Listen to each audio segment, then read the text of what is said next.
Olá, sejam todos bem-vindos a mais uma edição do Redação Hit. A partir de agora eu trago as principais notícias desse sábado para te manter bem informado. A Justiça brasileira adotou o uso de tornozeleira eletrônica para algumas pessoas condenadas por crimes, como uma forma de desafogar os presídios. Mas desde a adoção da medida em 2010, a população carcerária não parou de crescer e as unidades prisionais continuam superlotadas. Vamos ver. O número de presos em celas físicas permaneceu estagnado em níveis de superlotação no Brasil, à medida que a quantidade de indivíduos que usam tornozeleira eletrônica cresceu mais de 20 vezes nos últimos 9 anos. Os dados são da Secretaria Nacional de Políticas Penais e vão de 2016 a 2025. De acordo com o levantamento, no primeiro ano da série histórica, o país tinha 6.027 presos monitorados com equipamento eletrônico. Atualmente, o número chega a 121.889. Pelos dados divulgados, não houve muitas variações. O segundo semestre de 2022 registrou o menor número de indivíduos nessas condições, com 643 mil pessoas. O maior, enquanto isso, se deu no primeiro semestre de 2019, com 737 mil. A manutenção dos números se aplica pela própria superlotação do sistema carcerário brasileiro. Segundo o Conselho Nacional de Justiça, os 2.222 presídios espalhados no território nacional oferecem 501 mil vagas a detentos, 200 mil a menos do que a quantidade de presos que o Brasil mantém em celas físicas hoje. O maior déficit é encontrado em Pernambuco, que tem 14.319 vagas em presídios, e abriga, por outro lado, 27.868 presos. Em seguida vem Roraima, com mais de 93% de déficit, e Mato Grosso do Sul, com 88%. O único estado que não registra déficit no Brasil é o Maranhão, que mantém 12.312 presos e oferece 12.513 vagas. Entre os presos em celas físicas no geral, a maior parte já foi sentenciada e cumpre pena em regime fechado. São 385.102 pessoas nessas condições. Na sequência, vem 200 mil presos provisórios sem condenação. Em terceiro lugar, estão aqueles em regime semiaberto, que trabalham ou estudam durante o dia e retornam ao sistema prisional à noite. Também já foi condenada a maior parte daqueles que utilizam tornozeleira eletrônica. São 71.900 sentenciados que cumprem pena em regime semiaberto. Outros 31 mil usam o aparelho em situação provisória enquanto aguardam julgamento. Há 13.755 monitorados condenados à prisão em regime aberto e outros 2.665 em regime fechado. Caso excepcional previsto por uma súmula do Supremo Tribunal Federal que ocorre por motivos de saúde, por exemplo, ou falta de vagas no sistema penitenciário. Próximo às festas de fim de ano, é bom ficar atento para os golpes de especialistas em fraudar o momento de confraternização das pessoas. Eles ganham o dinheiro dos outros. As autoridades pedem que as pessoas redobrem a atenção. Fim de ano e muita gente quer festejar, confraternizar, gastar. E é exatamente nesse período que é preciso ficar atento para não se tornar a próxima vítima dos criminosos. Sempre desconfiar de pessoas não conhecidas que estejam te oferecendo ajuda, principalmente em caixa eletrônico. Em carros de aplicativos é sempre bom, quando a chegada do carro, você conferir a placa, o motorista e, de preferência, dentro do veículo, você compartilhar a sua viagem e informar para uma pessoa da sua confiança. E em tempos de tecnologia à disposição, a preocupação é com os anúncios falsos pela internet. Mas como se proteger? Quando for realizar compras online, observar se está clicando no site oficial da loja que ele está buscando e não em site patrocinado. Desconfiar de mensagens que recebam por SMS, por WhatsApp. E é nessa época do ano também que golpes envolvendo o aluguel de espaços para festas são mais comuns. Os golpistas usam a urgência e o apelo visual para enganar as vítimas.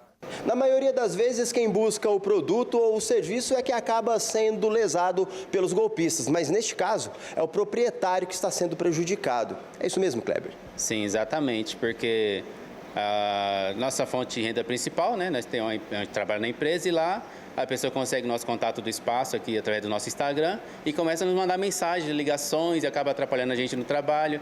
A gente dá atenção, responde e a gente acaba vendo que a pessoa quer um golpe. E geralmente essa pessoa já tinha dado um sinal, né? que os golpistas geralmente pedem em torno de 50, 100 reais para a pessoa, e eles acabam sendo lesados e pesquisando, acham nosso Instagram, aí consequentemente acham o meu contato, e a gente vai ver que se tratou de um golpe. De que forma que eles fazem, esses golpistas manipulam esse golpe? Pelas redes sociais. Eles pegam nossos anúncios, né? Printam nossas fotos, montam lá um perfil falso, aí eles mudam o preço, colocam um preço, tipo, metade do preço ou até menos. Aí o que acaba chamando a atenção da pessoa que está procurando e pede um sinal para a pessoa, 50 reais, 100 reais. E a pessoa com a vontade de firmar a data acaba pagando. Eu falo assim, por questão de segurança, antes de dar o sinal para alocar o espaço, solicitar uma visita. Se não tiver disponibilidade de tempo para ir lá visitar, pede para o proprietário fazer uma chamada de vídeo. Então, tudo isso dá uma segurança a mais para a pessoa que está alocando. E as vendas de Natal deste ano deverão render mais de 53 bilhões de reais ao comércio varejista do país. O brasileiro vai gastar, mas sempre utilizando o cartão de crédito. Este ano, 62% dos consumidores pretendem comprar presentes e devem gastar em média R$ 503. No ano passado, o gasto foi de R$ 446. A expectativa é de que o Natal movimente 53 bilhões em todo o país.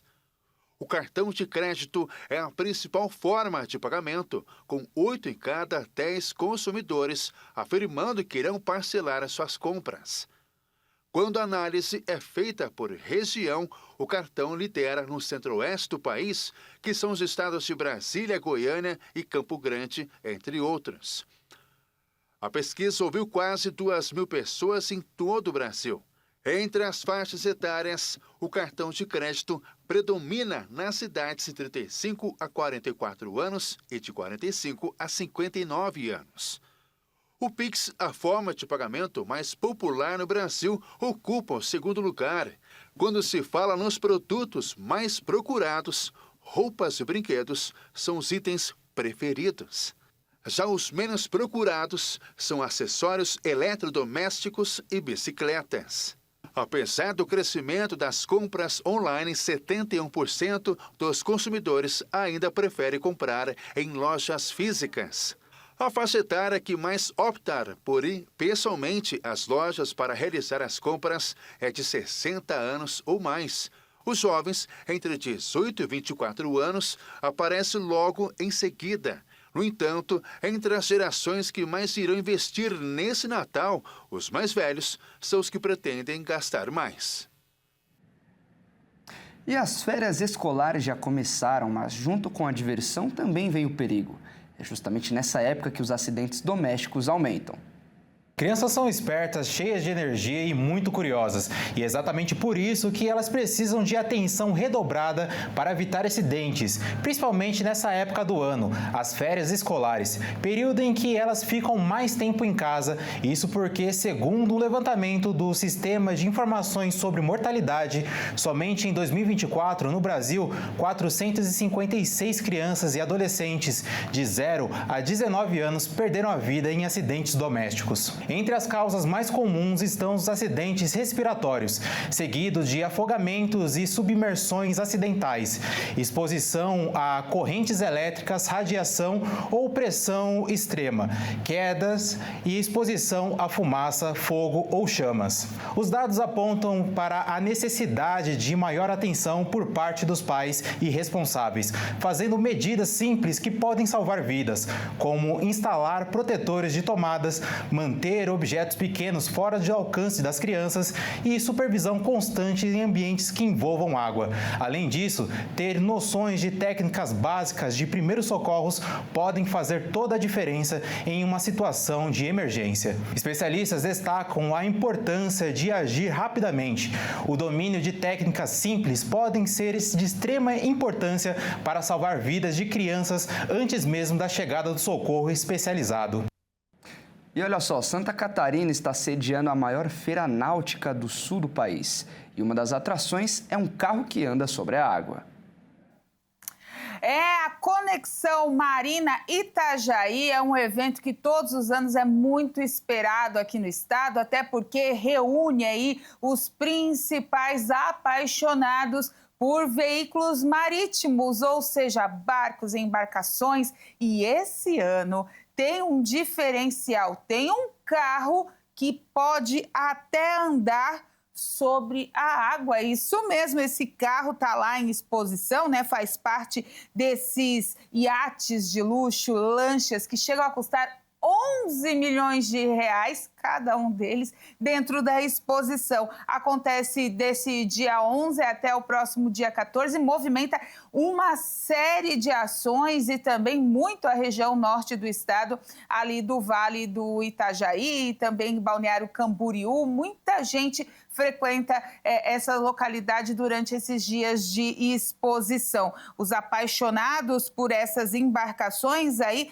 devem reunir cerca de 5 mil visitantes durante os 4 dias. Já pensou um carro que anda sobre as águas ou então até mesmo um iate aí super luxuoso? Isso tudo tem visitação, tem comercialização de peças, gira muito a economia dentro dessa motivação que as pessoas cada vez mais têm em ter um barco ou um iate. E as embarcações, essa época do ano aqui em Santa Catarina, nas marinas, começam também a ter grande movimentação, começam a aumentar com a chegada do verão. Tem muitas localidades já do estado que vivem especialmente de aluguéis dessas embarcações ou então diárias para, vamos dizer, estacionar também, ou ancorar, melhor dizendo, os barcos e os iates. Essas festividades, é claro, né, tem a sua entrada ali, que o pessoal tem que pagar para entrar nas exposições, tem áreas que são abertas ao público para visitação e muita gente se desloca de vários locais do estado para ir a Itajaí participar desses dias de evento. Quem sabe, né, pensou um super iate aí no seu nome, ou então uma embarcação de luxo para dar aquela voltinha e curtir um dia de verão? Isso acontece muito aqui em Santa Catarina e esse evento atrai muitos milionários e curiosos. E veja a seguir, fotógrafo registra imagens de tuiuius em ninho artificial. A reportagem completa você confere no próximo bloco. Nós voltamos já.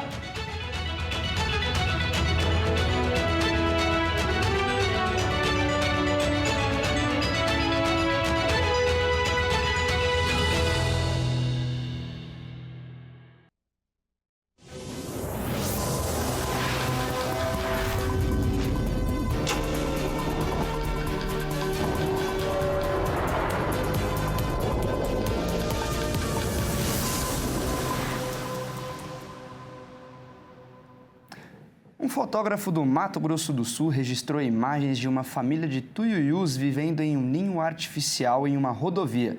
Vamos ver os detalhes com a Elisa Lorini.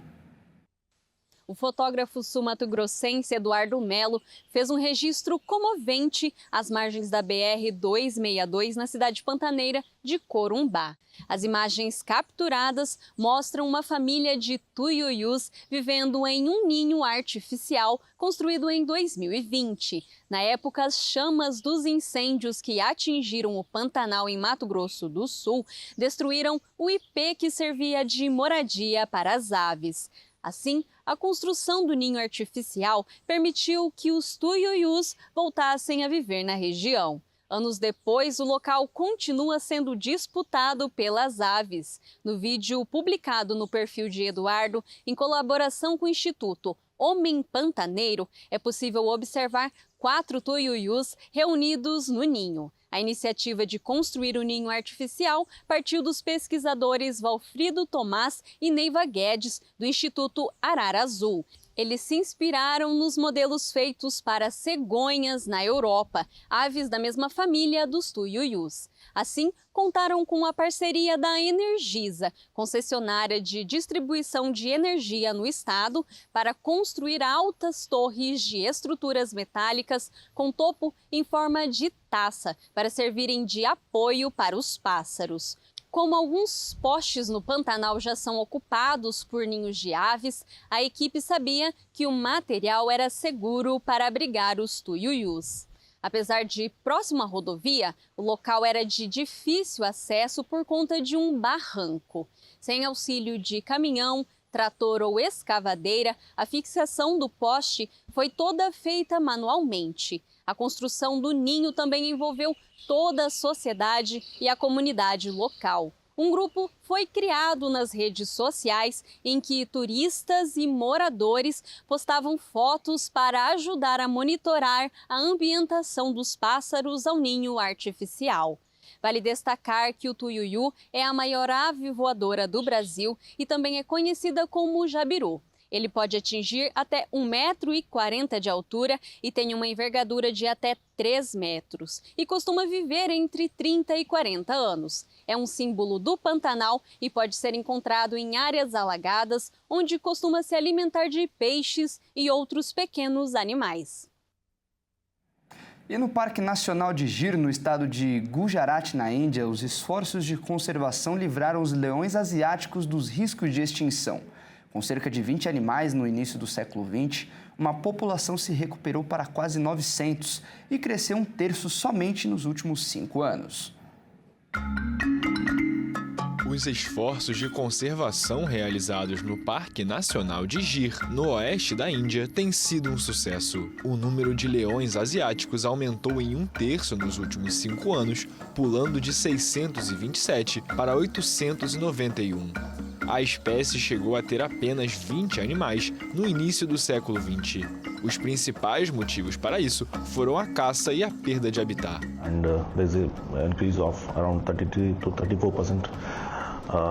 Houve um aumento de 33% a 34% no total da população de leões asiáticos. A última estimativa foi de 627 e depois atingiu 891. É um grande sucesso para a conservação de uma espécie em particular nunca vista antes em nenhum outro lugar. É um orgulho para nós. É um orgulho para o governo de Gujarat e para este departamento. Estamos todos muito felizes. Os trabalhos das autoridades e moradores locais para proteger o habitat e conservar a espécie têm afastado a caça ilegal. Em 2008, a União Internacional para a Conservação tirou os leões asiáticos da lista de espécies ameaçadas de extinção e os classificou como em perigo. O foco agora é lidar com os desafios criados por uma população que segue em crescimento. Conservationists, wildlife biologists having this concern that having all lions in a single population. Conservacionistas e biólogos têm a preocupação de que ter todos os leões no mesmo habitat talvez não seja uma boa ideia em longo prazo, porque, como sabemos, se há um surto de doença ou algum tipo de calamidade natural ou causada pelo homem, ter toda a população no mesmo habitat não seria tão seguro. Will not be such a safe idea. Apesar do crescimento recente, o futuro da espécie não está garantido. Especialistas afirmam que 900 animais ainda é um número relativamente pequeno comparado aos milhares que habitaram a região no passado. Eles também alertam para os perigos de o animal se dispersar em uma região onde as pessoas não estão acostumadas com a presença de um grande felino. E um acordo entre a OpenAI e a Disney vai permitir que os personagens icônicos sejam usados na plataforma de inteligência artificial Sora. Os usuários poderão criar e compartilhar conteúdos com Mickey, Minnie e entre outros. A Walt Disney e a OpenAI anunciaram um acordo de licenciamento de 3 anos que vai permitir que os usuários criem vídeos curtos com mais de 200 personagens icônicos da Disney, usando inteligência artificial. Com o acordo, os fãs poderão produzir e compartilhar conteúdo gerado por IA com personagens das franquias Disney, Marvel, Pixar e Star Wars, na plataforma de criação de vídeos da OpenAI, Sora, e no ChatGPT. A parceria inclui um investimento de $1 bilhão ou quase 5,5 bilhões de reais da Disney na OpenAI, assim como a opção de adquirir ações adicionais da empresa criadora do ChatGPT. O diretor-geral da Disney, Bob Iger, citado em um comunicado, afirmou que o rápido desenvolvimento da IA é um momento importante para a indústria. Entre os personagens disponíveis para as criações dos fãs estarão Mickey, Minnie, Elsa e heróis da Marvel como Homem de Ferro e Capitão América, bem como ícones de Guerra nas Estrelas como Darth Vader e Mestre Yoda. O acordo exclui as vozes dos atores e a semelhança física com eles. Ambas as empresas enfatizaram seu compromisso com o uso responsável da IA e a OpenAI se comprometeu a aplicar políticas e controles apropriados para cada faixa etária, a fim de evitar a geração de conteúdo ilegal ou nocivo e proteger os direitos autorais. E a CBF fez uma nova alteração na Copa do Brasil. A partir do ano que vem, tanto o campeão quanto o vice terão vaga na Libertadores. A ideia é valorizar ainda mais o principal torneio de mata-mata do Brasil.